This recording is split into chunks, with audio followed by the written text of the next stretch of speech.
We're live. What's happening? Oh, I never hit the enter on this. I should have hit enter. That was easy enough. Are we live? We're live. Speak to the world. What's happening, everybody? There are people behind us. We'll probably move the camera around here in a minute. We'll be formal for a little bit, and then it's just weird. I'm going to be looking off camera all the time, so that's okay. I'll just kind of peek over and look for comments. You meant for others, not us. Yeah, I'm not necessarily talking to you guys. Sorry. This is kind of weird. I usually don't have I'm usually talking to my TV, which is in front of me. So I did have a projector. I guess I could have connected, but we didn't do it. So Kevin Widener's in the house. What's happening? Daniel Lemons is checking in. So we've got some. Look at that. We got Jameson to break into. We've got some unbelievable Lazy Circle Stout. We are at Lazy Circles in Norman, just up the road on Main. And wow, the beers that I've tasted so far, delicious. I think we may be partaking a few more times. Cheers. I'm here with Robert Watson, Team Warm Up Cycling Team, and the crew behind us that you can hear. Live studio audience. For the first time. I guess I've had a few live studio audiences, so, but I don't know. I guess Medicine Park, they got a little rowdy. We did that in Chad's shed, which I think is officially, they've named it.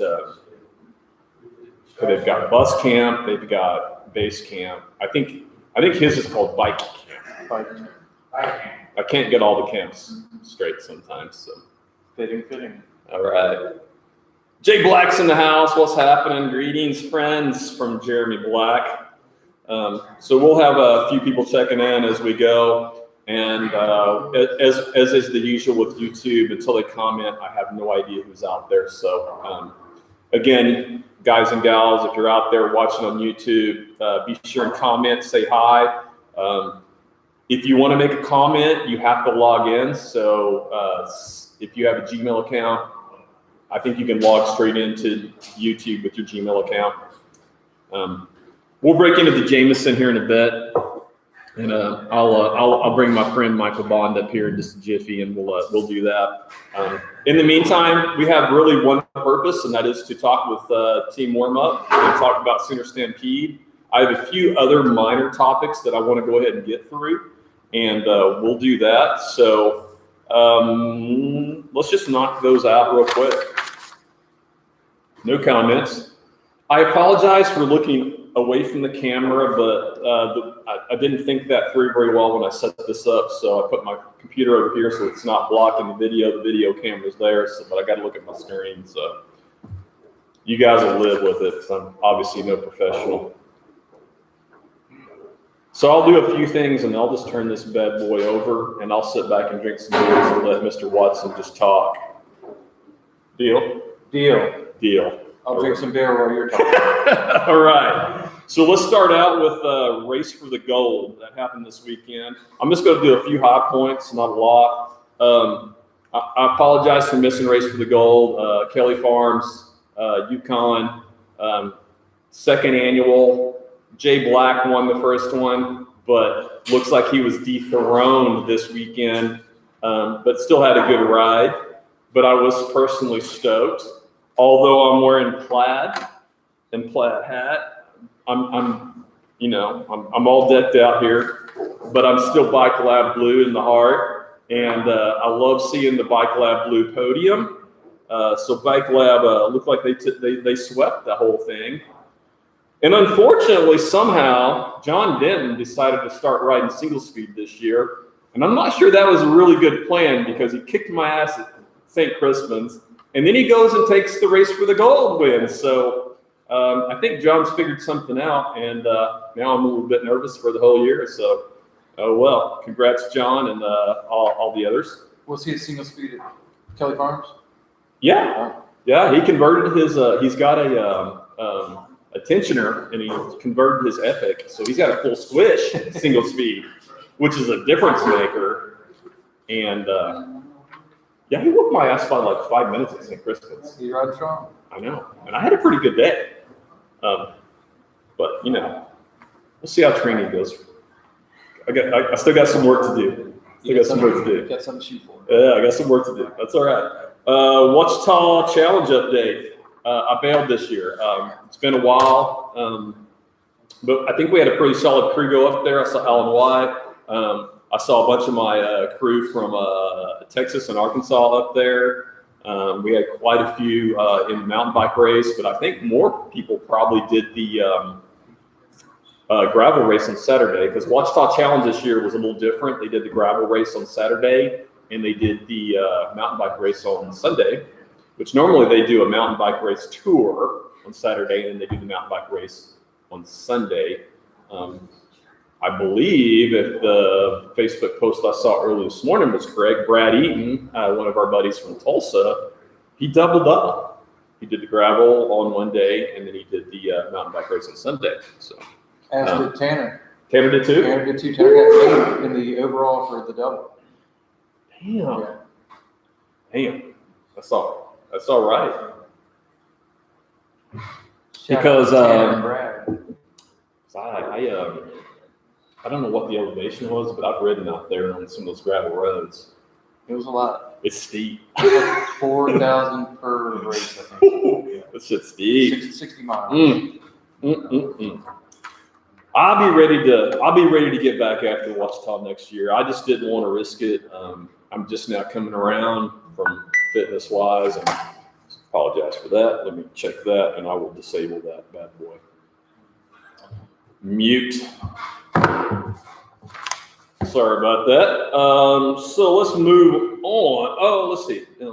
Oh no, I didn't want to say one thing. So one of the posts that I did see about the Wichita Challenge that I was really stoked about. So I have some good friends, Brian Renforder, Mike Frazier, Brian's ex-Dallas, Texas vicinity. Mike Frazier still lives there, but they're buds. Brian's with his family down in Bentonville now, you know, living the good life. And so if any of you have done Wichita Challenge over the years, you might remember the name Bacon Creek.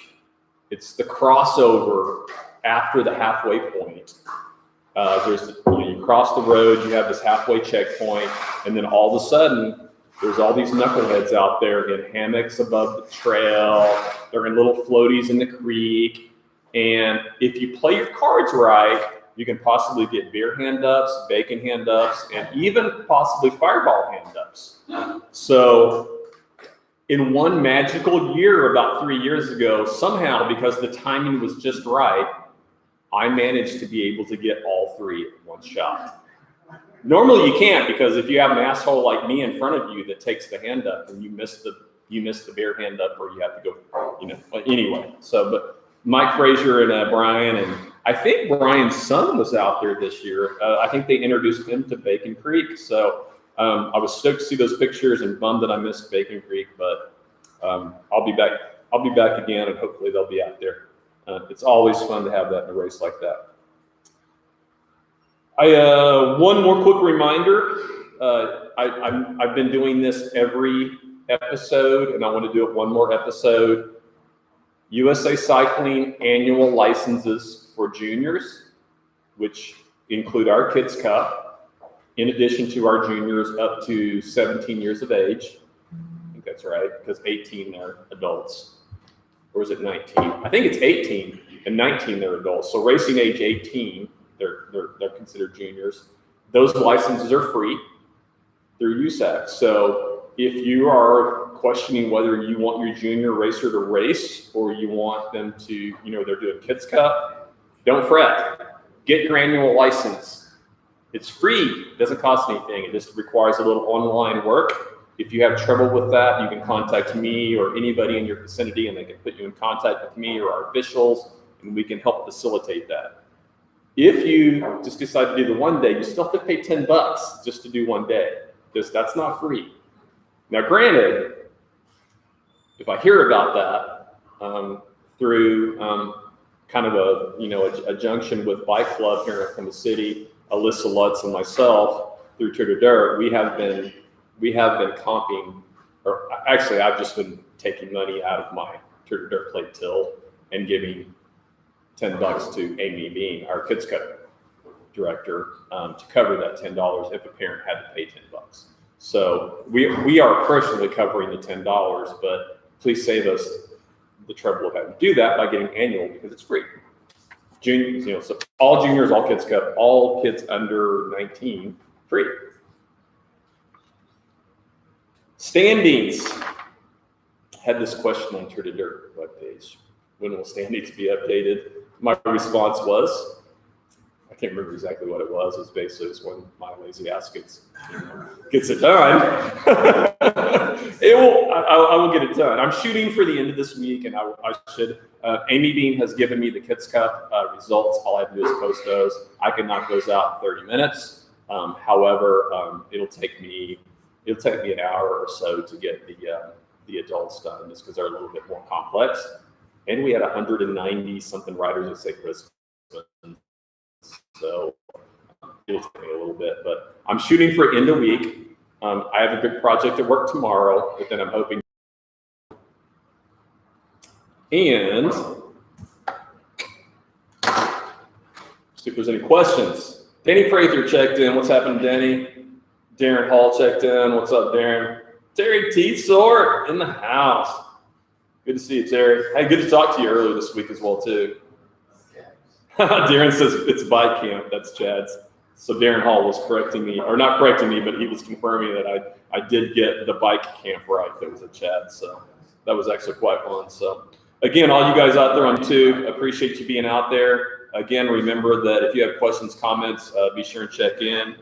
This is a little different Wizard update, but that's just kind of the way it works. But feel free to chime in and ask questions, talk about things, and we'll bring them up and address them as best we can. And that's just kind of the way we're going to fly. Alan White. Damn, Alan, you're going to put an emoticon up there, dude. I can't even see it. I got to get my glasses on. Oh, your beers. Yes, absolutely. Cheers. Yeah. Yeah. So Alan posts like beer mug emoticons, but my blind ass can't see the emoticon. It just looks like a little circle. Plus, I'm colorblind, so I really can't tell the color. But gotta love having to get these bad boys. But I've kind of gotten used to it. All right, let's get to the heart of this. That's not bad. 13 minutes. That's good. Man, this is oftentimes that I ramble like with nothing for like 6 minutes. So like we're at 13, and I don't feel like I ramble too much. It happens. It's the studio audience. So actually, I want to take a timeout. So Watson, I want to kick you for a bit. Okay. Michael, come over here. We're gonna be talking with him.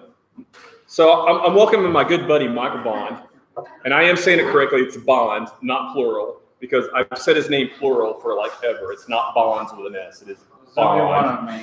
There's only one. I don't know. We just become friends, and again, he is a team warm up with all these crazy crew. But he was kind enough to, through some discussions that we had.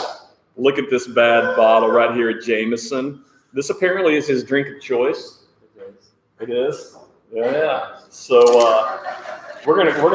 I've been saving this for about 3 weeks.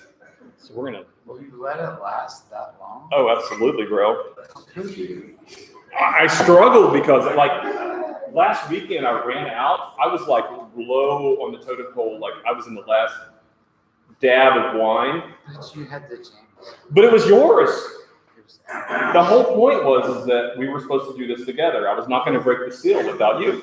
I do believe I asked you at my first race as a Cat 3 for the number 228, my old motocross number. Yep.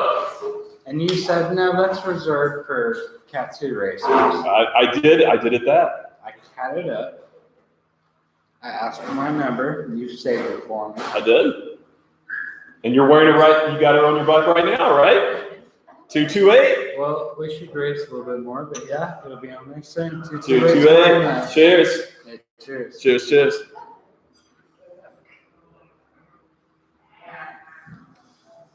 Oh, yeah. That's clean. Smooth. Clean. Oh, So 228. 228 is the number that I've been writing for about 15 years on my dirt bike. So to have it on my bicycle as well, it means a lot. It gives me a lot of confidence. Excellent. Makes me happy. Looks good in pictures. So That's it, for sure. All right. it's Well, a pretty cool deal. beautiful. Thank you. No, I thank you. Cheers again. All right, we're going to be sipping on this throughout the night. And now that we've, sorry. Maybe. I don't know. It's like, Maybe sipping it, maybe sipping it. here, now we're like, we got to get everything like organized. I got everything janked up here.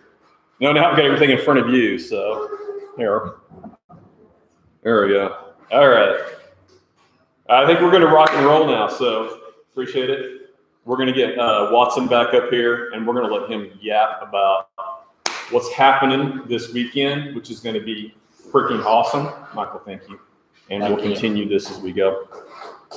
Yay, Michael. All right, thumbs up. Time for a refill. Hell yeah. All righty. Your list. I do. So then you don't need my list. I don't need your list. You don't need my list. I brought my own list. I'm going to get comfy with this and this. So Robert Watson, part of team warm-up cycling team. Yes, there are two teams, and yes, there is a reason for that, and you just need to get over that and enjoy it for what it is. I hope you enjoy the plaid that I'm wearing in support of team warm-up and the hat too. I'm struggling with the whole curved bill thing, but maybe we can talk them into a flat bill. We'll be making that happen. We're mountain bikers, not motocrossers. I'm definitely not a motocrosser. I'm too big of a wussy. So, all right, hit it, Robert. All right. Let's talk about Sooner Stampede and what's happening this weekend. First off, before I talk about the Stampede, I got to give a shout out to Steve Swanson and Holly Swanson. Come on up here behind us. They are the owner extraordinaires of Lazy Circles Brewing. They were nice enough to open up the brewery for us to do this tonight. Yes. Really This guy right here.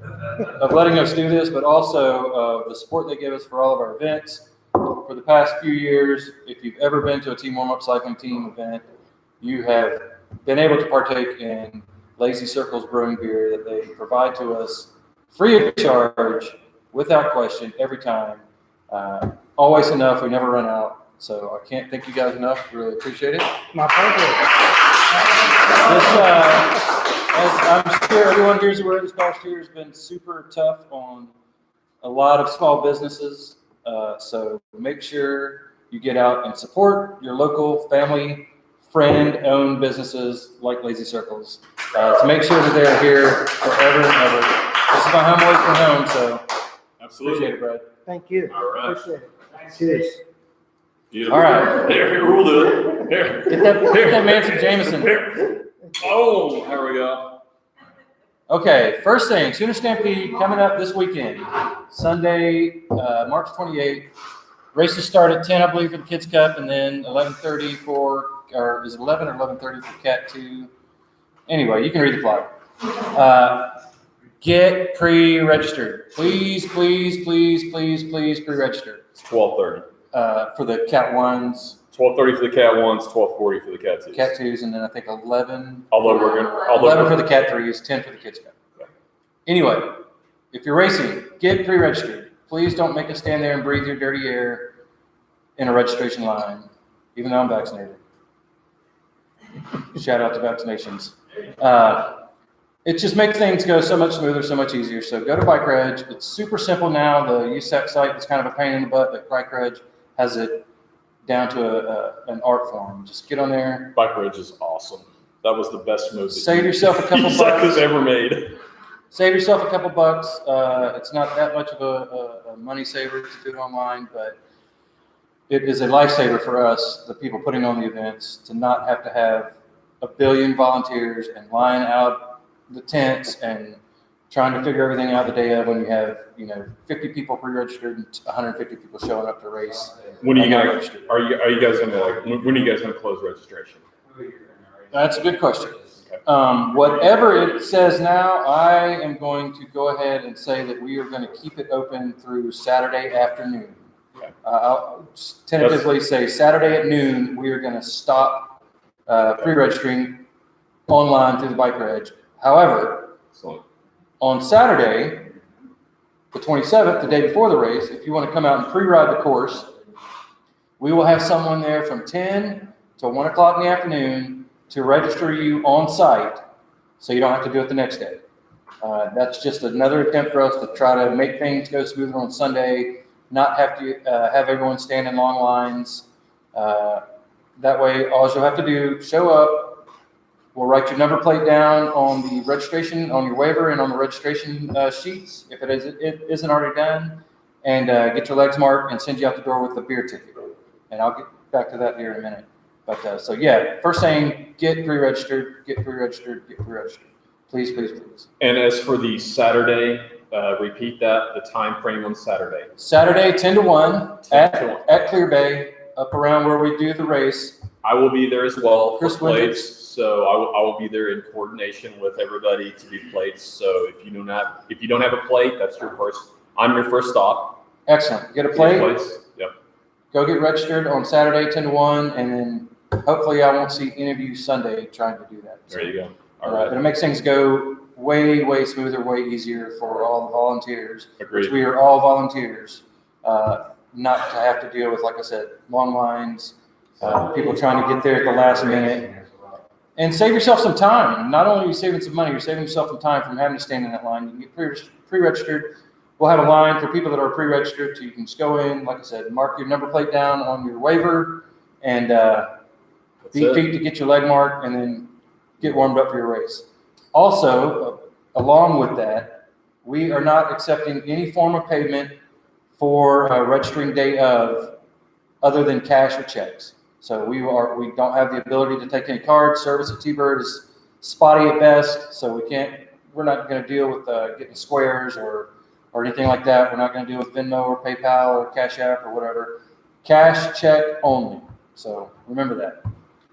So figure out what the registration fee is the day of. If you need a one-day license, make sure you bring up cash or a check for that. Otherwise, you're going to be spectating. So we don't want that. We want you racing. And that's not just and so don't think that's a Sooner Stampede thing. That is a Tour de Dirt thing. That is something that we do throughout the whole series. That is part of my decision. That's part of our board decision. A lot of it is just simply location and method. If at some point I come up with a way to do that as a whole, to take the ease off the promoters, I will do that as Tour de Dirt. But as it is now, just like you said, bring cash, bring check. That's the way it's been. It's not different. It hasn't changed in 20 years. So, come prepared. Right on. It's the way it is. I mean, it's just the way it's been. Actually, it's been longer than 20. I think we've been Tour de Dirt for like about 21 or 22, but I think we've been a series for 22 or 23, which is, I don't have verification for that, but I think that's probably one of the longest running state series in the U.S., continental U.S. So. This is 20-year Tour de Dirt Sooner Stampede. You guys have done it 20? Actually, 21 years. But we didn't have it last Jeez, damn. I'm new school, so I didn't know that. Otherwise, That is we had a awesome. 20th anniversary celebration. I mean, I'm honestly not sure. I've been involved. I started racing in '99, and I mean, I've been through I mean, as a rider and then as just as a participant, and then, 5-6 years ago as the director. I don't remember you guys never being a part of this. You guys have always been a part of this. Probably before me even, really. But you said 20, right? We started in 2000, so there were pretty good races. Yeah, I was a noob, and I was a noob. I really didn't know. Like, I did 2 races in '99, and I had no idea that my life was going to end up here. In a brewery, live stream, talking about Tour de Dirt that I started doing randomly because a bunch of knuckleheads in Elk City talked me into goofy shit that we love. So, dude, that's awesome. Not to beat a dead horse, but back to the pre-registering thing. If you have looked at the weather forecast, which I know is one of the main reasons people don't pre-register, is they want to make sure the weather's going to be good. The weather forecast looks awesome. We've got a crap ton of rain, 2 inches of rain yesterday. That is going to make the course so good. We might get a little more rain tomorrow night. So it's like a 100th of an inch predicted, like a 50% chance with a small amount of rain. That's not going to do anything but make the course better. So don't wait for the forecast to come out the day before. The weather looks fantastic for the race day. It's going to be like mid-60s, just absolutely perfect mountain bike racing weather. So please get pre-registered. Course conditions. Right now, please stay off the course because we did get 2 inches of rain yesterday. It would not be good to ride. In the event that the rain that we got yesterday sticks around T-Bird a little longer, there's only really 2 places on the course that hold water. And I've got a contingency. They're easy to take out and just bypass them. It wouldn't take much off the race course at all, the total length of it. The main spot that we would maybe bypass if it's a little too wet during race day is when you're coming up the fire road after Huffy Hill, where you turn back into the blue. You got a fun little downhill, and then you got a little bit of a climb. On that climb, it's a red clay climb. It tends to hold moisture some. We're going to check it out Thursday to see if it's still mucky. If it is, we'll give it a couple more days to dry. If it's still mucky on race day, we'll just take it out. And lucky for you, you're going to have one less climb to deal with during the race. So they'll take out the whole Damn It Randy? No, not Damn It Randy. No. Oh. After Huffy Hill, when you come down the fire road, you're going back south, and then you turn left back into the blue. Yeah. And there's a little downhill area, and you got some little rocks to go down. Yeah. And then it swings back and starts going back up to the start of the Plaid, gotcha. Which is it's about like 1.25 miles from the end of the. You're almost done at that point. You're almost done at that point, but it's like the last real climb of the Gotcha. Course. We will climb, I promise. If that happens to be a little too muddy, we can take it out. That was a design. We thought about that when we were coming up with the race course. Okay. Add that in to just add a little time, add another little challenge to it. That trifecta of climbs between Damn It Randy, Huffy Hill, and then that last little climb in the blue. We can get rid of that if we need to. The only other spot is at the bottom of Damn It Randy. Not even the bottom of Damn It Randy, but when you go out around the cedar tree. Yeah. Out by the lake, that tends to hold moisture pretty well just because the cedar tree blocks all the sun. It doesn't dry out real well. But if you've ever ridden by it, you'll notice, there's a little cut through right there up higher that doesn't hold moisture. We'll trim that cedar tree back a little bit if we need to. But those are the only 2 places on the course that are potentially could hold water. Everything else is just going to be absolutely perfect. It's going to be perfect race day. I totally took that cedar tree shortcut. Yeah. Last weekend. Yeah. Strava doesn't pick it up. So. Dude, I was freaking riding with John Denton again. All right. So next thing. He was making me ride hard. In the event that you decide that you cannot figure out how to work bike reg and you want to register the day of, you have to have a mask on while you're in the line for registration. That's not, it's not negotiable. If you can race your bike, then you obviously can breathe good enough. So wear a mask while you're in line registration. Protect all the people around you. Protect the people that are volunteering. Enough said about that. Wear a mask if you, or just pre-register and you don't have to worry about it. And it's standard operating procedure. Yep. It's the same thing that we've done. St. Crispin's, and there's been other events that have happened that have all done the same thing. So this is not difficult. It's pretty easy, and get registered, just do the thing. And even if you have beliefs against it, just suck it up and do what we ask you to do. Get over it, and then go back to whatever you want to talk about after you finish racing. As soon as you're out of the line, take your mask off. You're outside. Do your thing. Your chances are minimal, but the numbers are getting better and better and better with COVID and all that crap. I'm sure nobody wants to hear about it. It's all you've been hearing about for a year. So just wear a mask in line, take it off. Let's not contribute to any raising of the numbers in the area. So anyway, enough about that. Agreed. Next thing I want to talk about is on Saturday, also along with the on-site registration that's going to be available on Saturday the 27th, a few of us are going to be leading some novice riders and junior riders on a tour of the race loop. I'll be doing it. There'll probably be one or two other folks out there helping out with that. Please come out to that. It's a real good way to figure out from people that ride that trail. Literally, I ride that trail 4 to 5 days a week. I know all the little lines. I know all the little shortcuts that are still part of the trail. But the best lines between myself and the other folks that'll be out there. We can help you shave some time off your course, your lap time, just by showing you some of the better ways to ride some of the stuff. And then we'll also be stopping for, and this is especially true for like the true novices, the people that have not raced mountain bike before, maybe only raced a couple times.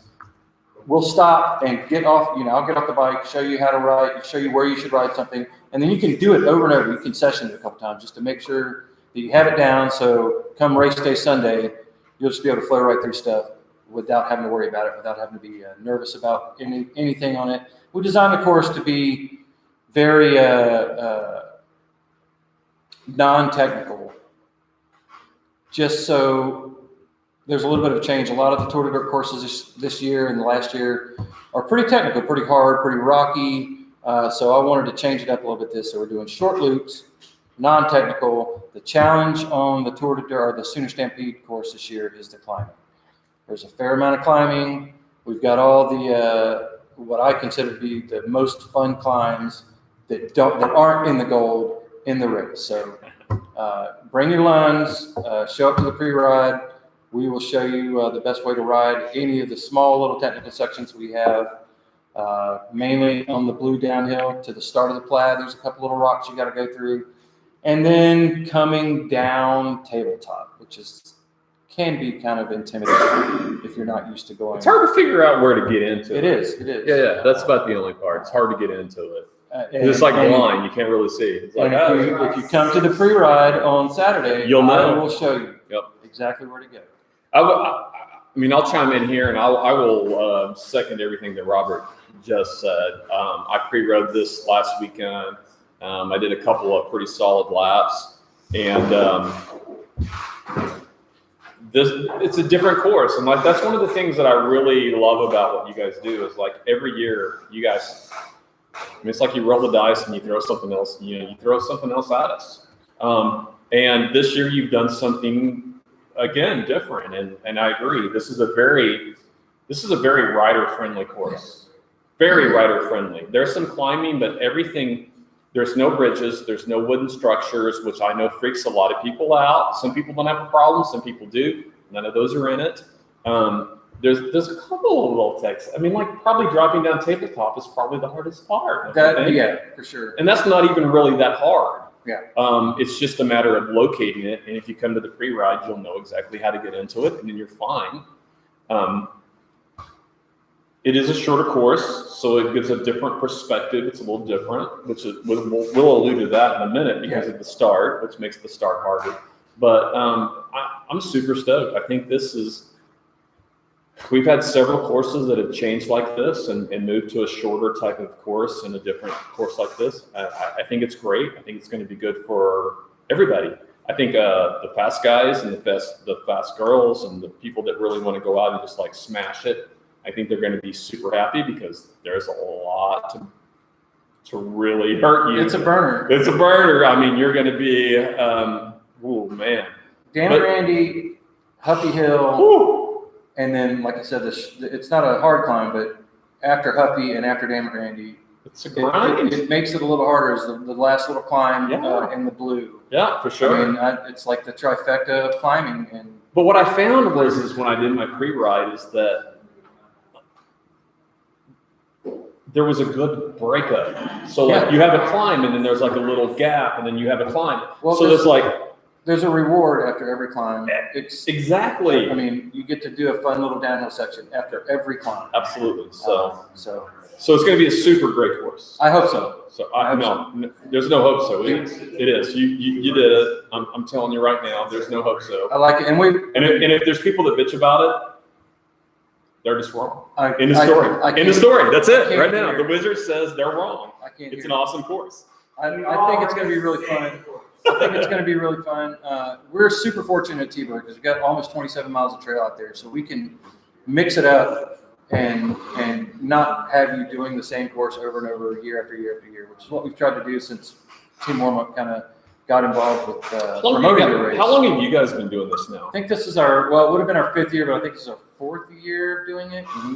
I think you guys, I think you guys pretty much took over right about the time I started running True to Dirt because I only remember working 1 year with someone else. I think it was 2016 when we did our first Sooner Stampede at Team Warm-Up. Did it? I think Dave was probably involved. Dave was heavily involved prior to that. BLN did it, and then we worked with BLN a couple times for a couple years, and then we just kind of muscled our way into it to take it over. Sorry, I totally took over. So that's cool. That's good. I hope you enjoy the course. There is a small change that we're going to make on race day from what maybe has previously been out there, and I'll post about it, but I wanted to wait to post up about it till I was able to address it here.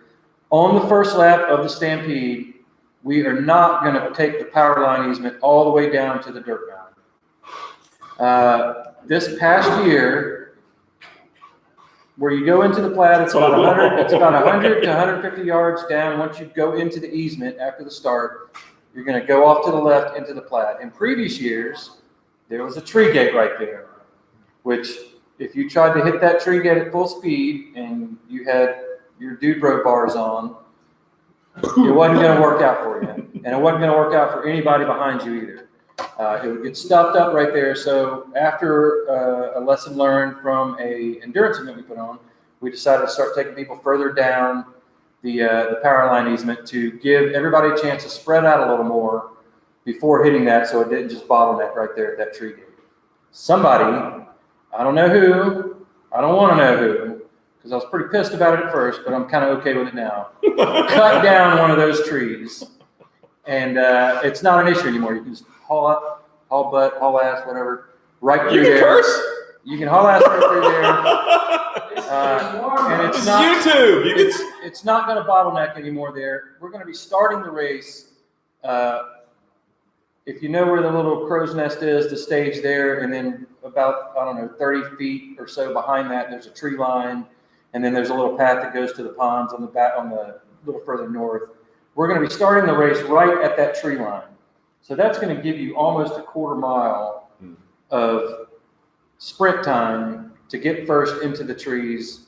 And we just feel that that's going to be plenty enough time for the group to kind of spread out and figure out your positions on the trail before you dive into the trail, as opposed to just going all the way down the power line easement to the red dirt mound there. Just logistically having to mark kind of 2 lanes there, having to make sure that if there are riders on the course that are coming in on the actual trail and riders on the course coming in from the easement, that there's no intersection there with them. We just want to make it go as smooth as possible.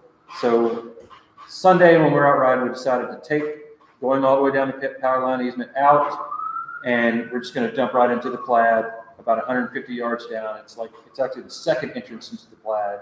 But if you've been riding a race course, you know what I'm talking about. If you ride at T-Birds, you know what I'm talking about. Laps.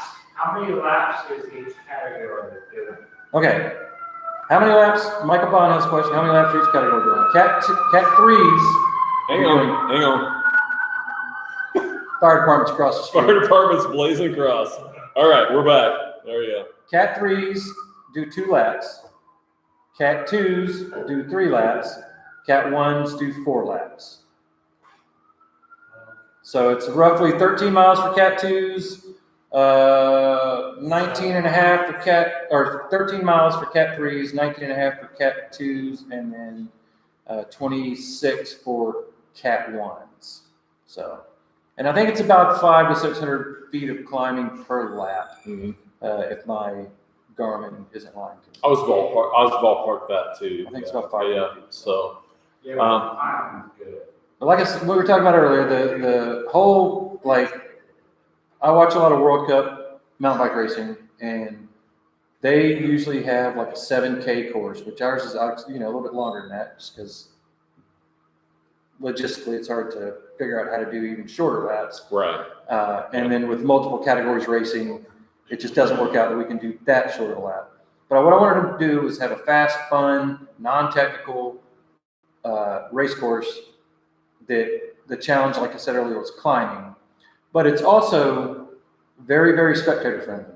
There are so many spots on the course that I mean, typically during a Tour de Dirt race, if you're Cat 3, they leave, you never see them again until they come back. Cat 2s, they leave, you see them once when they come through, and you never see them again until they come back, and so on and so forth with Cat 1s. With this, there are multiple spots that are less than a half a mile of walking, where you can get in and watch riders on some of the best parts of the course. The middle of Huffy Hill, there's multiple areas on Huffy Hill where you can watch and just watch the suffering as people come up Huffy Hill. Tabletop's always a good spot to watch. Instead of watching people come up it, you get to watch them go down it. There's what we call the funner downhill. It's easy to get to right off of Huffy. There's good spots to stand there and watch people just bomb down the fun downhill. So we really hope you guys enjoy the course. We really hope that a lot of people don't just hang out at the start-finish line, but kind of meander their way down into the courses and cheer the racers on and watch them and just have fun. I can tell you, as a retired former Cat 2 pack racer, it really is. It really makes a difference when you got people cheering you on in the middle of the race course, not when you're finishing, not when you're starting, but in the middle of the race. I mean, it really does. It gets you pumped up. I did some cyclocross racing, and I enjoyed it the most because of the interaction between the fans and the racers. And you're right, and it's great because the fans can go straight up the power line.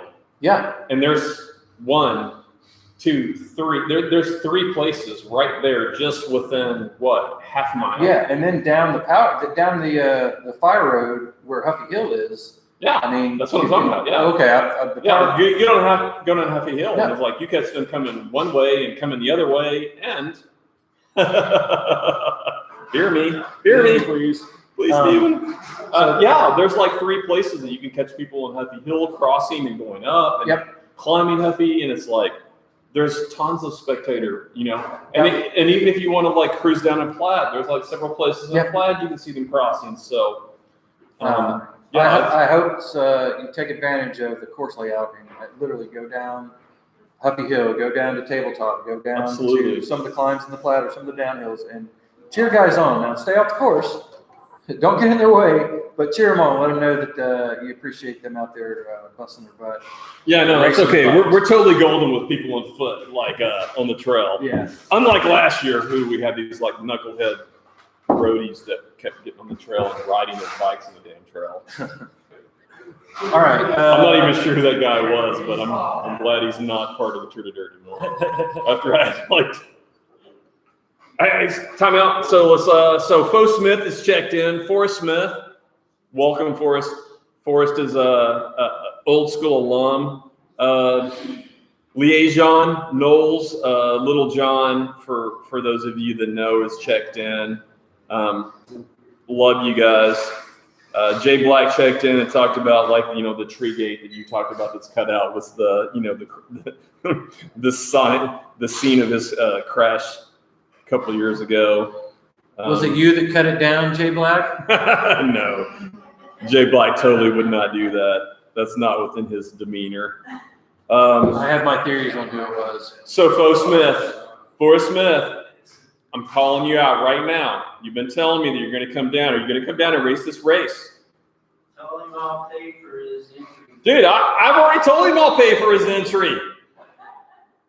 The 7-time Tour de Dirt champion. There you go, right there. Dave Swanson calling you out, Fo Smith. You've got to come down. You've told me that you can work from home. We'll find a place for you to stay. Hell, you could probably stay at Watson's house. My daughter's away at college. There you go. I got a spare bedroom. We got a spare bedroom. Forrest, come down. I've never met you, but I've heard an awful lot about you. Oh, yeah. We'll race. We'll race bikes, and then next weekend I have a possibility. I have a possibility for another remote site. Oh, come on, Fo. Don't give me that drive. You big wussy. You're working remote. Take a day off. Get an extra day drive. Let me know either way. We got you comped one way or the other. You just have to pay for your USA Cycling license because you're probably not covered. All right. Sorry, I interrupted Robert. That's all right. That's all right. Back to Sooner Stampede. Couple more things. We are going to have 2 separate lanes at the start-finish area. One lane is going to be for starters, and it's going to be a chute that will take you down past the start-finish line. That way, if racers are coming through on a lap and you're starting your race, you won't intercept them. You won't actually intercept them as you go across the start-finish line. You'll start your race. There'll be a lane for you to take you all the way down past where the actual finish line is into the power line easement.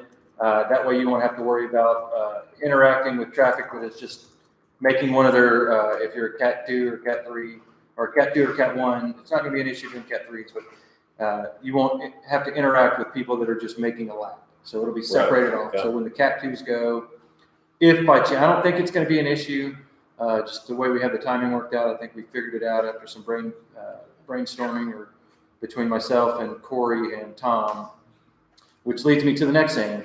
We're only going to do 1 minute gaps in between Cat 2 groups. The Cat 1s are going to go off, and then 1 minute after the Cat 1s go off, we're going to start sending Cat 2s off with 1 minute gaps in between the age groups and between the women, men, the e-bike and the single speeds, and the junior Cat 2s or whatever. There's only going to be 1 minute gap. So when we stage the race, there's going to be plenty of room for you to back down into the trees. We're going to stage Cat 1s and Cat 2s basically at the same time. Which we always do anyway. And then as soon as the Cat 1s are gone, there's only 3 groups going off in Cat 1. 1 minute after the last group of Cat 1s going off, Cat 2s are going to start going off. And that is just to alleviate any potential conflict of Cat 1s coming through on their first lap as Cat 2s are taking off. We worked out the math. It's going to give a pretty good gap between when what we think the fast Cat 1s are going to be coming through on their finishing their first lap and when the Cat 2s are off, just so you try to alleviate, encountering large groups of racers that you have to pass. So if you've been worried about that, don't worry about it. I think we've got it worked out. So so that is this. I mean, this is not new for me. It's a little bit new for T-Bird and Sooner Stampede because normally you guys do a longer course and then it's not an issue. So once you start doing short courses, we've dealt with this at Roman Nose in the past. We've dealt with this at Turkey in the past, Keystone in the past. I think Draper even did a short course. Yeah, you're right. Draper did 1 year too. And so what happens is the way that we structure things is just we have a standard. We kind of have a standard procedure that we do starts. And the main goal of the Tour de Dirt start is that first and foremost, we give our novices, which in the past are Cat 3s, it's the same thing. Now the name change is novice. We give them the course to themselves, just because that's a thing that we've developed through years of experience. And mixing Cat 2s and Cat 1s with novices is just, it's not good for the novices. They need the course to themselves. They need to have the course just alone. So we've done that. And then we are able to then we've figured out a way to really easily mix the cat 1s and 2s with the starts pretty close to one another by starting the cat 1s and then immediately starting the cat 2s, and it causes very little mix just because of the differences in abilities and different speeds and different things like that. And so, but what happens is that gets kind of messed up a little bit when we have a short course. And the problem is because we have a whole bunch of cat 2 categories. So it takes about, I can't remember the math, but it takes like 12 to 14 minutes from start to finish. Well, it would have taken more. With Right. 2 minute gaps, it takes more. With 2 minute gaps between categories, we have so many cat 2 categories that it takes 12 to 14 minutes, depending on who shows up, to start all the cat 2s. So you got to think like 14 minutes. Well, I've done a couple of laps and I've talked to a few people. I'm not the fastest and I'm not tip top, but this weekend I knocked out a pretty solid lap with John Dent, a friend of mine. We knocked out a 31-minute lap and we knocked out a 29-minute lap. Okay, and we were not going race pace, so I assume we'll shave a minute off that going race pace.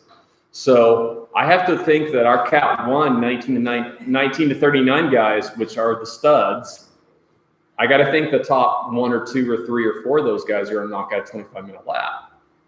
So if they're doing a 25-minute lap and we have a gap and all that, like 5 to 6 minutes in of them finishing their second lap, they're going to be coming up on all the Large groups of cat 2. large groups of Cat cat 2 2, guys. I mean, cat 3s are giant, cat 2s are almost So we had this brainstorm. We're like, okay, how can we we've got to stretch that gap. We've got to stretch the gap. And we were like, we brainstormed a bunch of things, and the easiest, and it turned out the easiest fix would be to change our gaps. Once we start the cat 2s, we've been doing 2-minute gaps between age categories. So we start the e-bikers now. That's new. Then we do the single speeders. Then we do the age groups, and then we do the juniors and the women. All the women start at cat 2. All the cat 1 and cat 2 women start at the cat 2 time. So there's a bunch of groups. We normally do 2-minute gaps. That's a lot of gap. All we have to do is change that to 1-minute gaps instead of 2. And that shaves off like 7 minutes. And that puts it like a 15-minute gap. About a 15-minute gap between when the fast cat 1s are going to be coming through and the last cat 2s have gone off. So it just gives the cat 2s a chance to get a little more stretched out so the cat 1s can make their way through the packs. And also, there are multiple spots on the course that are another thing we did when we designed the course is to make there be multiple spots on the course where it's easy to pass. Yes. Huffy Hill, the little transition from the bottom of the fun downhill in the blue before you get to Damn It Randy, that's a pretty wide section there. It's not single track, it's kind of double track.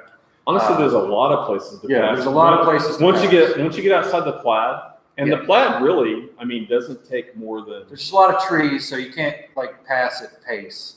But the people being passed would have to slow down. But in my evaluation, I think that all the passing is going to take place after that for the most part. Yes. And then it's not going to be an issue. So, it's only 10 minutes from the start of the race to the top of 3-minute climb, which is actually the halfway point of the race. When you get to the top of 3-minute climb, that is literally the 3.25 miles. Yep. It's half of the race course. 100%. And that's the fast part of the course. Everything after that is still fast in the fast parts, but the climbing slows things. So I think it's going to be great. I think it's going to work. The gap that we've given is 13 to 14 minutes. And I think that's going to be perfectly fine.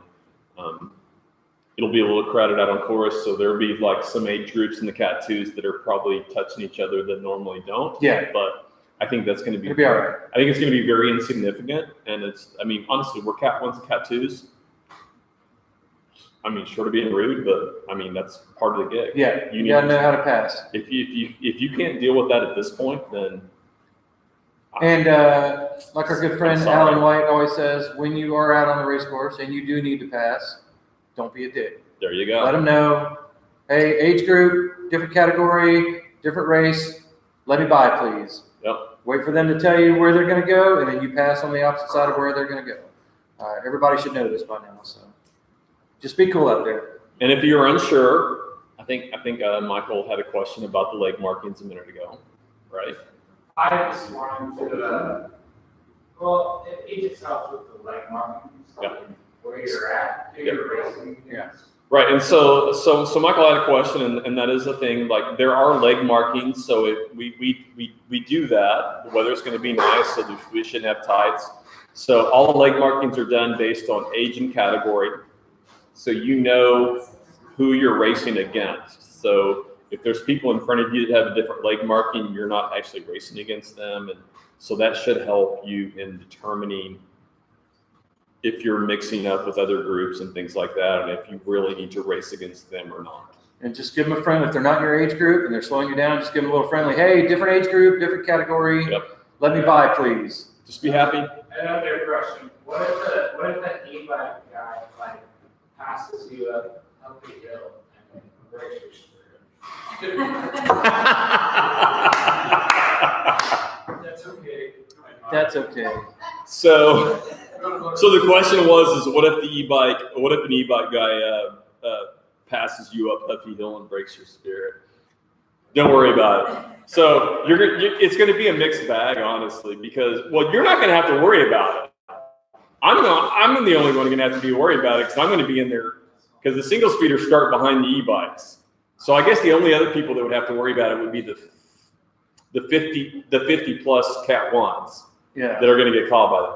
But maybe the e-bikes are honestly a mixed bag, which I looked at the times just out of curiosity, and there were like 5 or 6 that were like their lap times were like super solid at Crispin's, but then like literally 10 minutes into my ride, there's like 5 of them on the side, and I'm riding by them.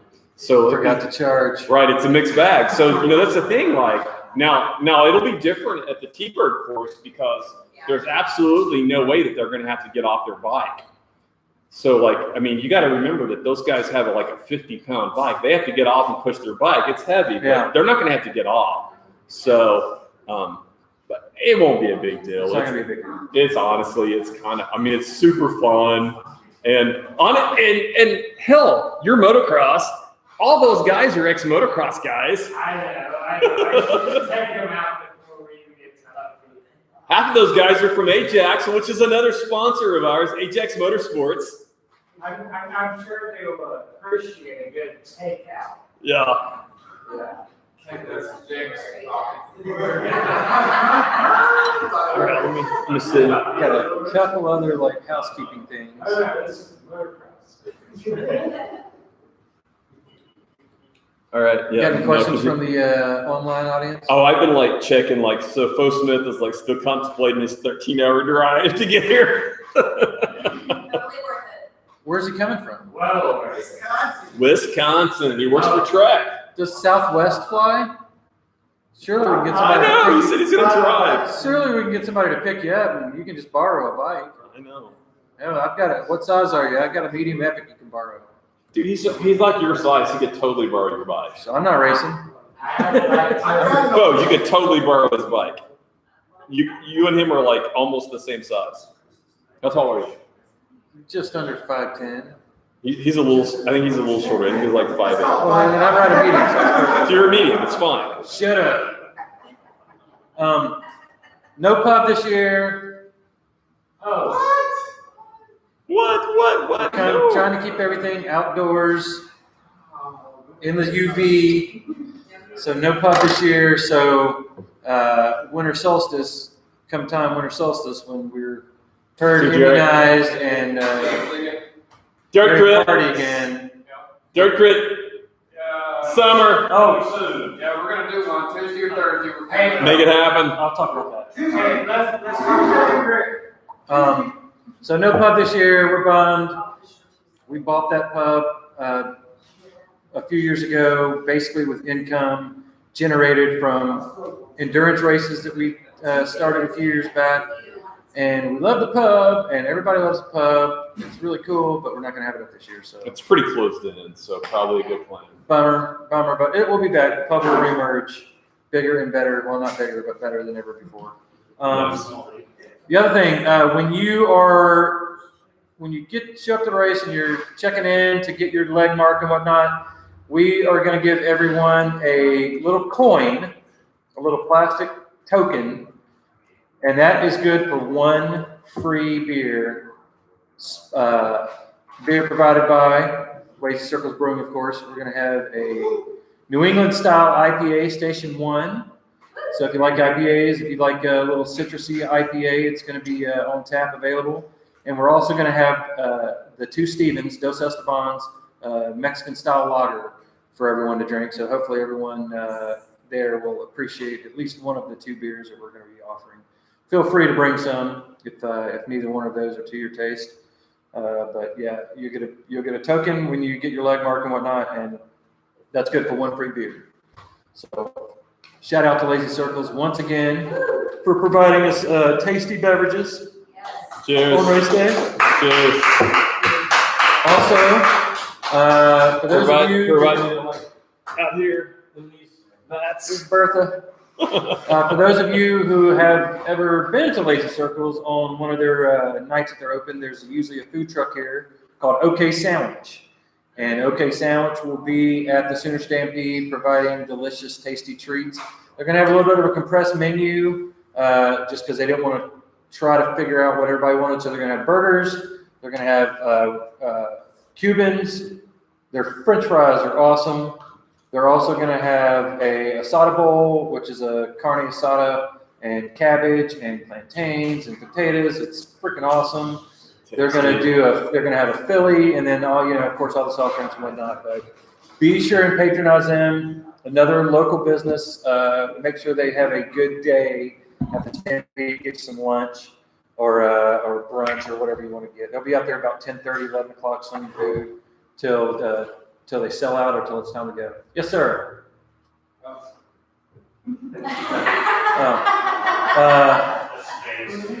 That's just Jameson talking. I think that's all I have. Oh, I do have one more thing. Tomorrow night, once again, at Lazy Circles at 6:30 p.m.